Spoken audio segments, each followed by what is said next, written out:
বিনা হিসাবে জান্নাতে যাওয়ার সবচেয়ে শর্টকাট পথ হলো নিজের বিরুদ্ধে নিজে সংগ্রাম করে, আত্মশাসন করে, নিজেকে নিজে নিয়ন্ত্রণ করে, আত্মনিয়ন্ত্রণ করে যেই কোনো মূল্যে সবরকারী হওয়ার চেষ্টা করতে হবে।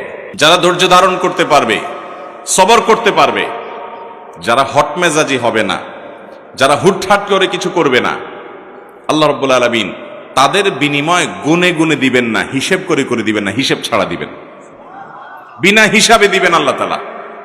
ভাইরা আমার, কিয়ামতের ময়দানে আল্লাহর কাছ থেকে হিসাব করে করে জান্নাত পাওয়া বড় কঠিন এবং জটিল কাজ। শুধু নামাজের হিসাব যদি দেওয়া হয়, সারা জিন্দেগির হাজার হাজার রাকাত নামাজের মধ্যে 2-4 রাকাতও টিকবে কিনা সন্দেহ। মনোযোগ নাই, দৃঢ়স্থিরতা নাই, শত ত্রুটি। এরকম প্রতিটা ইবাদত আল্লাহ তাআলা যদি পুঙ্খানুপুঙ্খ রূপে হিসাব করেন, তাহলে হিসাব দিয়ে আল্লাহর কাছে জান্নাত পাওয়া এত সহজ না।